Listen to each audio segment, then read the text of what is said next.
Life's full of blessings and of pain, full of losses and of gain, full of laughter and of tears, full of courage and of fear. It's full of joy and full of strife.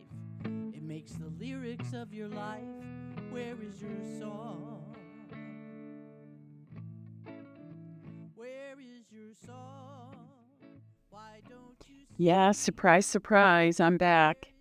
So it's been, probably almost 8 weeks since I've recorded anything. I've had so much going on. Let me just tell you. First of all, welcome to Season 2, Episode 3. Finally, I know I've said I was going to come back. So much has been going on. And I want to tell you that for the most part, a lot of what's been going on is I've had a lot of speed bumps in my mind. You know, like, you know how you doubt yourself and you doubt decisions you've made and, am I going in the right direction? What am I doing? You guys, I not only felt that way, I even hooked up with a tarot card reader online. He's amazing. His name is Joss, if you don't have a tarot card reader. He's not like my personal reader. I just did it that one time, but I was so confused about what I want to do. What do I want to be when I grow up? Before I, hit go on my retirement, I had all these ideas of things that I wanted to do. And first and foremost was the podcast. That's what I wanted to do.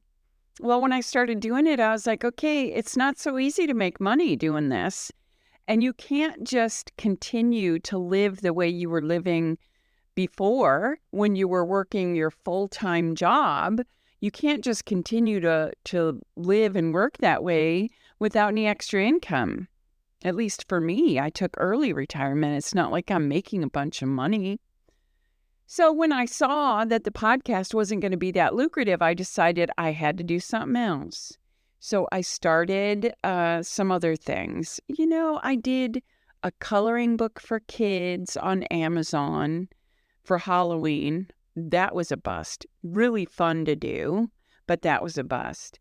And then I was going to be a UGC creator on TikTok, and that looked like a lot of fun, reviewing brands and products and stuff. And I thought, I can do that. I talk a lot. I can do that. Well, that didn't work out very well. There was just so many other things I wanted to do. And then I decided, you know what? I had this affiliate marketing thing that I started right after I left my job. I still had that company that I was working for. I never did any work for them because I don't know why. I just couldn't seem to find my niche in that. But I still had the business that backed me up, that got me my business license and all that. I still had those guys. So I called them. They helped me with my taxes and stuff. And I called them and I said, listen, I don't want to do affiliate marketing, but I want to do something. Can I still keep you as, like my consultants, my financial people? I guess that's what you call them. They're the ones who developed my LLC. And they're like, sure, Sam, you can do whatever you want to do. You can make any kind of business you want to make. It doesn't have to be affiliate marketing. So I started developing my own training. And I told you guys about this last podcast that I did, that I developed this training, and I'm really proud of it. It's really good training. It's leadership training. I developed a price list and a guide, and, I'm going to launch this to people. I'm really excited about it still. But in the meantime, between I've got this web design team that I'm working with through GoDaddy, and they're developing my website so that I can start launching this training and selling this training, which I'm really excited about doing.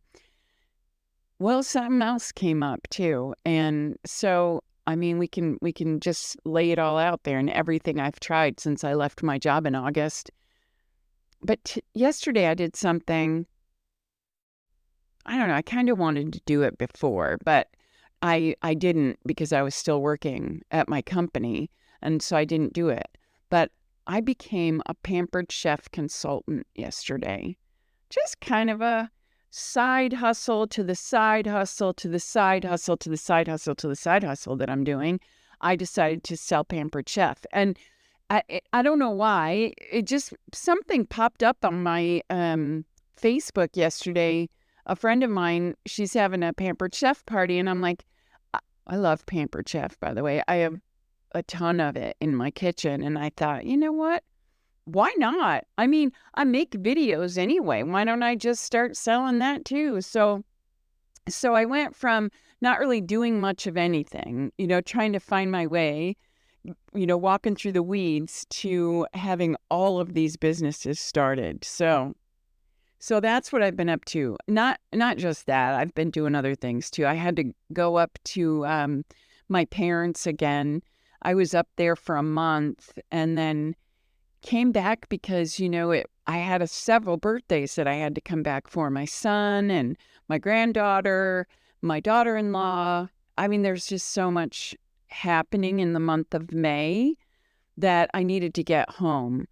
Although I should still be in Missouri. They needed me. But, so yeah, it's been a really hectic and busy, 6, 8 weeks, whatever it's been. So a lot's happened in that time, and I kind of want to talk to you guys about a few things. First of all, the one single choice, it doesn't have to just be one, right? I mean, I just proved that. I have more than one thing going on in my life, so it's more than one choice. There's many choices out there.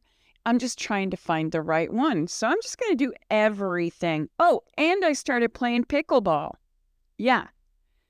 Thank you to my my friend, my sister-in-law, Debbie Nunn, who said, just go, just try it. You'll love it. So I did. And I do love it. It's a lot of fun. I went yesterday and I had a one-on-one with the coach. There is nothing that's going to show your flaws more than when you're working with someone one-on-one on something. And it was a lot of fun, though. I had a really good time. Good for some laughs, anyway. So I'm doing that a couple times a week, and I just started that this past week. So that's a lot of fun. If you guys haven't tried that yet, a lot of people say that it's a cross between tennis and ping pong, and it's true. It's just a little more quirky than that. So I'm learning, and it's a lot of fun. It's getting me out of the house and exercising a little bit more because the longer you're not working, and I know you guys feel this, like even if you're on vacation, it's kind of like the longer you're not working, the lazier you get. And I'm not lazy by any stretch of the imagination. I mean, my house is always clean. My laundry's always done. Yards, I don't know. It's good enough. But the car's always clean. I mean, I'm not lazy. But when it comes to having the motivation to get things done, I'm going to tell you that when you start exercising, even if it's little, something like pickleball, to me it's little because I barely break a sweat. I mean, I did a little, but there's nothing more motivating than that when you get out and you're doing something active. You guys, if you haven't tried pickleball, I mean, don't judge it until you try it. It's something that, a lot of people say, well, I can't do that. There is no way I can run across the court like that. Well, you're not really. It's a wiffle ball that you're hitting with a ping pong mallet. It's funny. It's funny. I laugh so much. It's so much fun. So anyway, thanks, Deb, for that, because I started doing that. And when I started doing that is when I started, all of these ideas started coming into my head. And I want to be successful with no matter what I do, but I'm coming up on some pretty big changes in my life. So my lease expires the end of July. So I don't have a lot of time left in this house. So I've had to make some pretty hard decisions. What am I going to do? I have to do something. So I told you guys, I put in, oh my gosh, I sent my resume to about, I don't know, almost 300 companies trying to get an interview. And, I don't have not one interview. There's there could be a lot of reasons for that. I'm not really sure what they are because I come with education and experience. But I'm going to take a shot in the dark and say that a lot of it is my age. I'm 58. Okay, so my age has to play a part of this. And I started getting so frustrated because a lot of you guys know this. The older you get, your mind is not aging as quickly as your body is. So in my head, I'm like, dude, I have so much life left in me. I want to work. I want to make money. I want to be successful. So let me do this. Let me come into your businesses and change your leadership style. Let me help you develop your leaders. Let me help you. And, I keep getting these rejection notices. We're sorry, but we've decided to go a different way. Or we're sorry, we found someone else, put in for something you qualify for. I have to look at it like this. They have no idea that they just turned down somebody who could make a huge difference in their business. And I know I could. And a lot of it is because of the trial and error I did when I worked in my last company. That's where I hit the pavement. That's where I hit the brick wall face first, and came out of it a different person, a better leader. I would start with a new company with such a fresh perspective, especially after being out of work for almost a year. I mean, August, it'll be a year. I can't even believe it. It's gone so quickly. You don't even realize how busy you are until you're still busy when you retire. I mean, it's crazy. But anyway, I got really tired of putting in for all of those positions and getting rejected because I know I have a lot more to offer. So I started building it myself, the training. I've got this great training that I've started, and I went through GoDaddy and I got them to do my web design. It costs a pretty penny to get them to do it. But, it's better than trying to suffer through it because I would have quit by now trying to build a website. I am just not that creative. I can talk all day long, but doing web design is just not something I'm good at. So I hired them to do it. We are launching that website tomorrow. The website is learnleadlisten.com. So it's going to launch tomorrow. So if you have the opportunity to just go check it out and you're not going to see the program. You really have to fill out the form to get more information when we do a one-on-one consultation. But I can customize this training to however you want it delivered. If you want it all virtual, if you want it in person, the training is really good. I know for a lot of people, they say, how many times can you go through leadership training and how do you know when it's working? What is your return on the investment? Let's see, how can we measure the ROI? And I'm going to tell you that measuring leadership ROI is really hard to do because you could have 70 people in this training and about half of them are paying attention and about half of those people are going to take what they've learned and they're going to pass it on to somebody else. So it's really hard to measure return on investment when you're training that many people because they're not all wanting to learn. A lot of people come in there with egos and they're like, I'm already a great leader. You can't teach me anything. What happens when you go into training like that? When you go into training with that kind of an attitude, you're not going to learn anything. You're not, because you've already admitted that you're the best and you can't get anything out of it. So that's one person down. Now you got a whole room full of egos, but half of that room knows the only way forward is to become a better leader. And when you stop learning, you stop leading. You totally stop leading because you can fool some people. Mostly you can fool leadership, your own leadership. You're not going to be able to fool the people that are following you. You will not be able to fool them because they are watching every move that you make. And just the second that they're onto you, that you're not learning anymore, they're not going to follow you because things change too quickly. I mean, let me just say, this is just an example of how things change.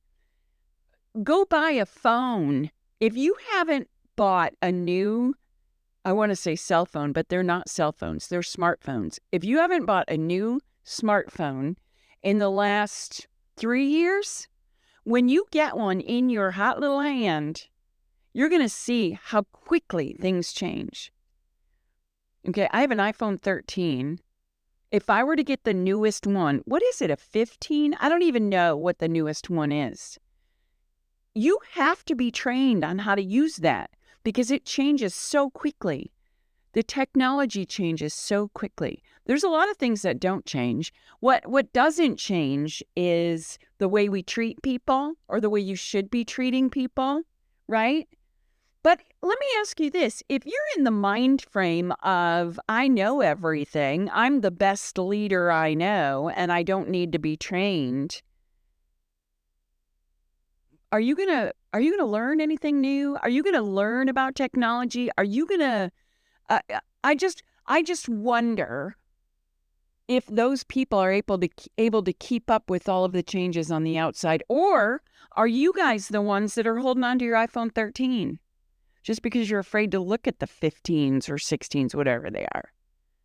I don't even know what my initial question was. I get really passionate when it comes to that stuff because, you can scroll Facebook today, and you can look through all of these posts from different businesses and companies that are putting things out there, and the leaders in those. You can pick out the leaders in those.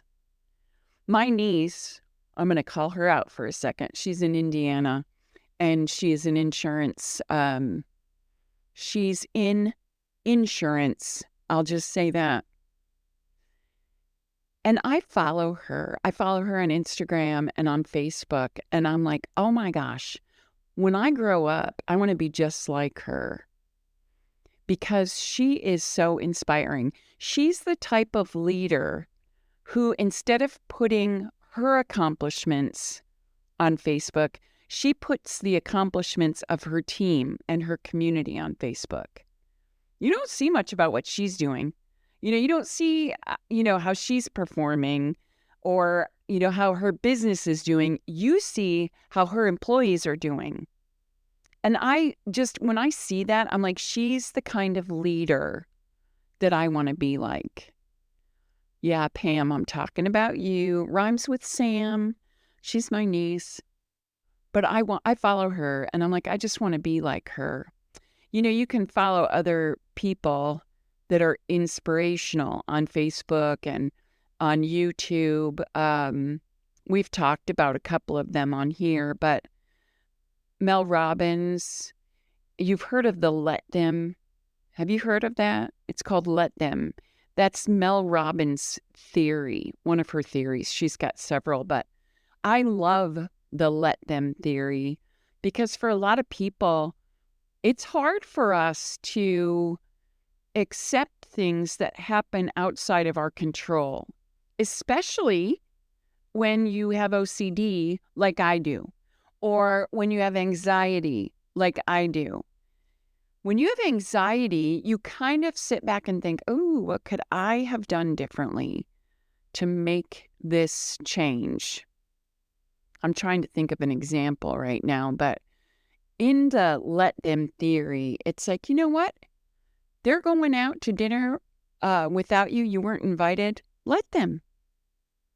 They are going on a cruise and they didn't ask you to come with them. Let them. Let them go. Just let them. You kind of get the gist of what this is? It's the let them theory. They've put boundaries on you and what you can do with your grandchildren. Let them. Okay? Let them. Not saying that's happening to me, but I do have some friends who are talking to me about their grandkids. And they're telling me some stories about, that their daughters-in-law and their sons-in-law or sons and daughters have put restrictions on what they can do with their grandkids. And I'm saying what Mel Robbins is saying. Let them. Look up that theory, you guys, the let them theory. I just feel like for a lot of people, it's an answer to that question. You can sit back and you can question things that are out of your control for so long, but until you just let that go, it's going to eat away. It's going to eat away at what you're thinking and what you're doing. I was talking with another niece of mine. I have a few, you guys. I can't even tell you how many nieces and nephews I have. I was born an aunt, so that should tell you that there are quite a few of them out there.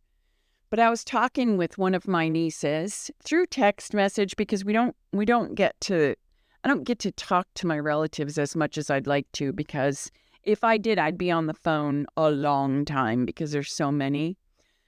But I was talking to my niece and she was asking, are you going to talk about leadership on your podcast and how to incorporate that in your home? Leadership in your home. And I really, really want to share with you guys this idea. A lot of people think when I go to work, I leave my personal life at home. And when I come home, I leave my work at the door. Okay, in theory, that sounds amazing. It really does. I mean, if you could totally do that, you are a better person than me, because life is life, right?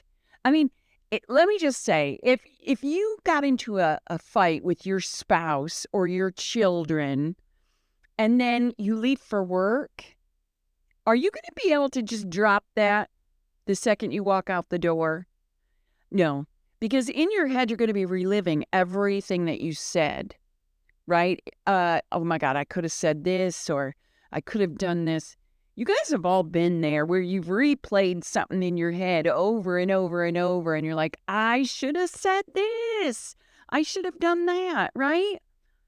So how feasible is it for leadership or managers in a business to be able to tell you, you know what, check that at the door before you walk in here. Check that. Okay, we don't have room in this business for you to bring your personal problems in here. How feasible is that? I mean, for the most part. Okay, you can do that if you can shut it off and it's a really quick, you're busy from the time you walk in until the time you go home. So if you're a waitress or a waiter or working a lunchtime rush at Starbucks, you're a barista, you can check that at the door when you go in there because you're so busy, you don't have time to think about it, right? I'm talking about the people that, let's just say you're crunching numbers or you got to build a presentation. How productive are you going to be if you've got that argument in the back of your head? You need to think it through. You need to talk it out, right? Well, the same thing happens when you go home at night. You can't just walk in the door and say, okay, I'm just going to check that at the door. You can't. Okay, if you're a leader at work and you come home and you are not a leader, what are you doing to yourself? Wow, it's confusing. It is so confusing. You have to learn to develop your leadership skills across the board. Your life is going to be so much more manageable when you do. I want you to look at it like this. When you go to work for a company and they promote you into a management role, okay, there's a difference, a big difference between being a manager and a leader. And this is the point in the training that I would say, somebody tell me what the difference is between a manager and a leader. Well, this isn't a interactive podcast, so I can't get your answer. So I'm just going to tell you, there's a big difference between management and leadership. A manager manages the position, the job, okay? A leader leads the people to do the job, okay? There's a big difference. So if you go to work and you're a manager at work, and then you come home and you're expected to lead your family, what's wrong with that picture? Do you have to be in a management role to be a leader? 110% no. No, you need to start out as a leader. Start out as a leader. Doesn't matter what you know. You don't have to know anything to be a leader. The day you walk into that new job, you need to walk in as a leader. You are leading yourself. You're developing yourself. Okay? The first priority of a leader is to teach yourself every day how to be a better leader. Okay? So when you say, well, we're going to check that at the door when we come home, I'm not bringing work home with me. This is the part of work you need to bring home with you. You need to bring home your leadership. Okay? First of all, you guys really need to remember a couple of things. One of the first things you need to remember is that you need to always practice mindfulness. It's one of the most important pieces of leadership development is practicing mindfulness. I want to talk to you a little bit about mindfulness. You know, a lot of times we're tired. You know, we're always tired. I was laughing the other day because from as far back as I can remember, when I ask this one person in my life, how are you? I always ask. His reply is always, I'm tired. I'm tired. I'm tired. We're all tired, okay? So you come home from work and you're tired, you're exhausted. It's easy to forget that all day long, whether you're at work or at home, you're dealing with people, okay? And people deserve mindfulness, okay? But it's something you always have to practice. Being mindful means you're being acceptable. It's acceptance, right? You're accepting everything about the person you're with, okay? It's being aware of your face, being aware of your face. Do you roll your eyes? Oh my gosh, I was born rolling my eyes, okay? So mindfulness is being aware of your body language, of your face. You know, you come home angry because you got things running through your head of what went wrong that day. Okay, but when you come through the door, just remember a couple of things. Be aware of what your face looks like, and be aware and accept the fact that the people inside that house, they didn't spend the day with you. They have no idea what you're going through. It's called mindfulness, okay? Practice non-reactivity, okay? So when you're at work and somebody is talking to you and they cut you off, oh, it ticks me off. Ticks me off. You fix your face, because you can't roll your eyes every time somebody cuts you off.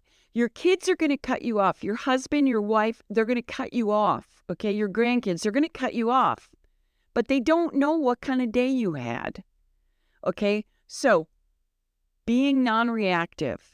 You have to practice this, you guys. You cannot walk into a situation if you've got no practice and expect to be perfect at it. The only thing you can do is tell yourself every day that I'm going to do better tomorrow than I did today. So be non-reactive. Practice that non-reactivity. Focus. Okay, so you think that when you go to work and your boss is talking to you, or even one of your subordinates, somebody's talking to you, and you're kind of daydreaming a little bit, and you go, oh, I got to focus because my boss is talking to me. I got to know exactly what he says. Okay. And then you go home and you're walking through the door and all of a sudden your teenager's talking to you and you're like checking out because they don't sign your check. That's your kid. You can tell them, you know what, I'll come back to you later. Can we talk about this later? Okay? You need to focus your attention on the person in front of you. And when you come home and it's your kid, yeah, when I say your kid, it could be your husband, your wife, your niece, your nephew, whoever it is, but you've got family in that house. And again, they don't know what kind of day you had. And if you're reactive and you don't focus your attention on that person, I'm going to tell you, you can break some ties in the office. And it's okay if they don't get fixed because you're not going to see that person forever. That situation is temporary. But if you break those relationships at home, it's a lot harder to get back. So before you walk in the door, get your head on straight. Learn how to focus and to pay attention to that person. You guys, this is practicing mindfulness. You have to practice this. It's not something that's going to come easy to some people. Doesn't come easy to me. Still doesn't. I still have to practice it. Like sitting in traffic, I'll be sitting in traffic with my granddaughter. We'll be at a traffic light and, the car in front of me doesn't take off. Well, she wants to go to the trampoline park, and so she's just like, what's going on, Oma? Why aren't we there yet? Are we there yet? Are we there yet? So I'm getting annoyed. I can feel it bubbling up, right? And the car in front of me doesn't take off, and I'm like, come on, just go. And she's behind me going, Oma, what was that? Okay. All of a sudden, I got to explain myself. I have to focus. I have to pay attention. Pay attention. Mindfulness. Practice mindfulness. Showing compassion. Even little people can have a good day or they can have a bad day. And it's going to mess with your mind because it does that from a very young age. I mean, you can have a bad day in the 2nd or 3rd grade and come home and you're going to be grumpy. I mean, parents will notice that. You're going to be grumpy. People have bad days. So if we start our kids off, our grandkids off, our nieces and nephews, if we start these little people off practicing mindfulness, can you imagine what their life's going to be like when they're adults? I want you to do this the next time you're with a little person, your little grandchild or niece or nephew or friend, you could be babysitting, doesn't even matter. Young person, not little people, young person. When you're with them, I want you to work with them on practicing mindfulness. So when they snap at you, and they're gonna, because they don't know better yet, talk to them about mindfulness. Tell them, take a minute and think about what you're saying. Remember, I wasn't there. I wasn't in school today. I don't know what you're feeling. Think it through. I always tell my granddaughter, pay attention. Pay attention. Always pay attention. The same thing, practicing mindfulness. You know what it really does is it improves your emotional ability to handle things. If you are ready to practice mindfulness and somebody gives you bad news, you're already practicing being non-reactive. So if somebody gives you bad news, you're going to be able to handle it a little bit better. So my point with all of this is to say, when you're a leader, you should be a leader in your life, okay? Not just at work, not just at home. Be a leader in your life and start with practicing mindfulness. And I say practice because, we always say being a leader is continuing learning, continuing education, C CEU, CIU, continuing education unit. So CEU. You know, a lot of people say with that leadership training that I have, does it qualify for CEUs? Well, officially, it does not. But any training that you take, regardless of how much you pay for it, whether it's on a podcast that you hear it, or whether you're sitting in a classroom or you're learning it at work, if you don't use it, it's not worth anything. You have to use it. So take what we're talking about today and use it. I have so much more that I want to talk to you guys about, but we're already at 35 and a half minutes. So I'm going to call it quits for today. I want to talk to you guys about a few podcasts that I've been listening to and some other stuff. I saw some documentaries in the last couple of weeks that I want to talk to you guys about. But I'm really glad to be back on this podcast because it means a lot to me to have you out there and have you listening. I am going to announce my Pampered Chef business here soon on Facebook. I have a call with my new leader this afternoon at 1:30. I'm very excited. Her name is Jennifer, and she lives in either North Carolina or Georgia. I'm not really sure.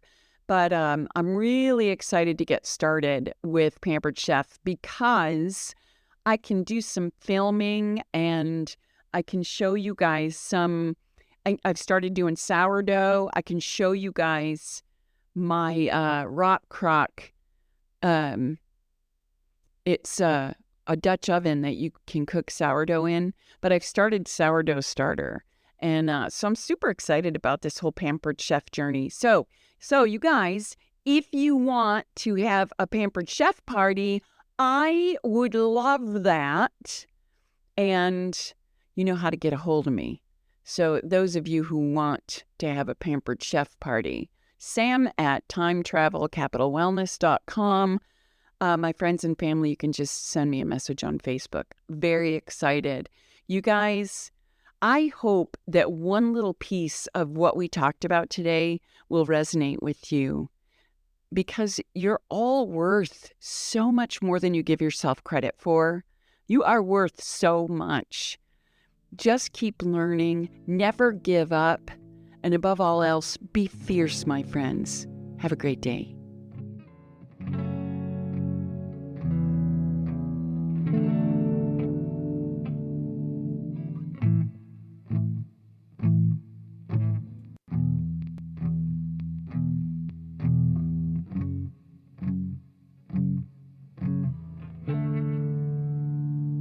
Life's full of blessings and of pain, full of losses and of gain, full of laughter and of tears, full of courage and of fear. It's full of joy and full of strife.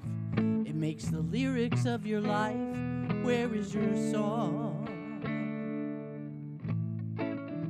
Where is your song? Why don't you sing? There is healing when we let our voices